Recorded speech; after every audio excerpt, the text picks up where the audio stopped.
Hi friends, welcome back to our channel. ఈరోజు egg pulls ఎలా తయారు చేసుకోవాలో ఈ వీడియోలో చూద్దాం.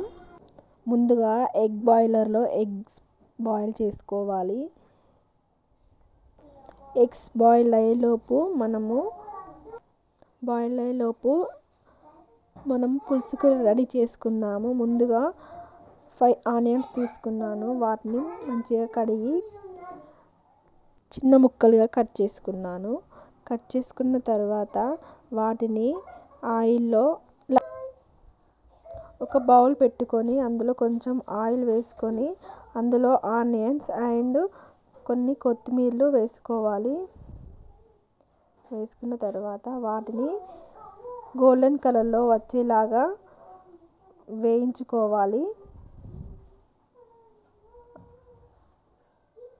లో ఫ్లేమ్లో పెట్టుకొని వేయించుకోవాలి. అందులోనే 1/2 టేబుల్ స్పూన్ మెంతులు వేసుకోవాలి. ఎందుకంటే మెంతులు వేస్తే టేస్ట్ బాగుంటుంది. మెంతుల బదులు మెంతి పౌడర్ వేసినా బాగానే ఉంటుంది.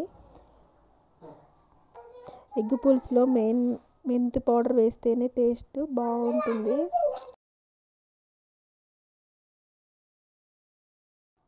ఇలా గోల్డ్ కలర్ వచ్చేలాగా వేయించుకోవాలి. అంతలోపు చింతపండు నానబెట్టుకున్నాను. ఒక 1/2 అవర్ దానిని మంచిగా అందులో నుంచి గుజ్జు మొత్తం తీసుకొని జ్యూస్ లాగా చేసుకోవాలి. చేసుకున్న తర్వాత ఇంతకుముందు మనం వేయించుకున్న ఆనియన్స్ అండ్ ధనియాలు అందులోనే చిన్నుల్లిపాయ అండ్ అల్లం వేసుకొని గ్రైండ్ చేసుకోవాలి. నేను చూపించిన విధంగా గ్రైండ్ చేసుకోవాలి. అలాగే చింతపండు పులుపులో 1 టేబుల్ స్పూన్ మిరప్పొడి అండ్ కొంచెం సాల్ట్ వేసుకొని కలుపుకోవాలి. ఆ తర్వాత ఒక బౌల్ తీసుకొని ఆ బౌల్లో 3 టేబుల్ స్పూన్స్ ఆయిల్ వేసుకొని అందులోనే జీలకర్ర, ఆవాలు, ఎండుమిర్చి వేయాలి. తర్వాత ఆనియన్ వాటిని మంచిగా వేగనివ్వాలి. అందులోనే పచ్చిమిర్చి కూడా వేసుకున్నాను. ఒక 4 తీసుకున్నాను నేను. అంతలోపు ఎగ్ పులుసులోకి జీరా రైస్ బాగుంటుందని జీరా రైస్ చేశాను. అన్నం రెడీ అయిపోయింది. వీటిని ఇలా మీడియం ఫ్లేమ్లో కలపాలి. తర్వాత మనం గ్రైండ్ చేసుకున్న పేస్ట్ని కొంచెం కొంచెం అందులో వేసుకొని మెల్లిమెల్లిగా కలుపుకోవాలి.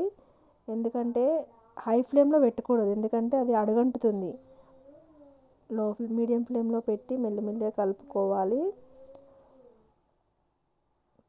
ఇలా ఒక 5 మినిట్స్ ఉంచి తర్వాత అందులో రుచికి సరిపడా సాల్ట్ కొంచెం వేసుకోవాలి. కొంచెం పులుపులో వేసుకున్నాను, అందుకే ఇందులో 2 టేబుల్ స్పూన్స్ వేసాను. ఇలా ఈ కలర్లో వచ్చాక కొంచెం కలర్కి పసుపు వేసుకోవాలి.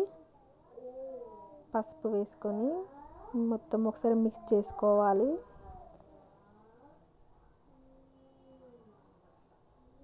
మిక్స్ చేసుకున్న తర్వాత మనం తీసుకున్న చింతపండు పులుపుని అందులో వేయాలి. వేసి అంతా ఒకసారి బాగా కలిసేలాగా కలపాలి. కలిపిన తర్వాత ఒక 10 మినిట్స్ మూత పెట్టి ఉంచాలి. మూత పెట్టి ఉంచిన తర్వాత ఎగ్స్ పొట్టు తీసుకొని అలా ఘాట్స్ పెట్టుకోవాలి. ఎందుకంటే మనం పెట్టిన పులుపు అన్నది ఎగ్కి బాగా అంటుతుంది. అట్లా టేస్ట్ బాగుంటుంది. నార్మల్గా వేస్తే అట్లా బాగోదు. పులుపు అన్నది దానికి ఎగ్కి పట్టుకోదు. తర్వాత 10 మినిట్స్ తర్వాత చూస్తే ఇలా పొంగొచ్చేదాకా చూసుకోవాలి. పొంగొచ్చిన తర్వాత బాయిల్ చేసుకున్న ఎగ్స్ని ఒక్కొక్కటిగా అందులో వేసుకొని కలుపుకోవాలి. అలా చూడండి ఎంత కలర్ఫుల్గా ఎంత బాగుందో. ఇంతే అండి, సింపుల్గా వేడివేడిగా జీరా రైస్ కాంబినేషన్ ఎగ్ పులుసు టేస్ట్ బాగుంటుంది. ఈ వీడియో కనుక మీకు నచ్చినట్లయితే లైక్, షేర్, సబ్స్క్రైబ్, కామెంట్. ఇంకా మరిన్ని వీడియోల కోసం మన ఛానల్ సబ్స్క్రైబ్ చేసుకోండి. చివరిలో కొత్తిమీర అండ్ గరం మసాలా వేసుకొని కలుపుకోవాలి. ఇంతే అండి, సింపుల్గా.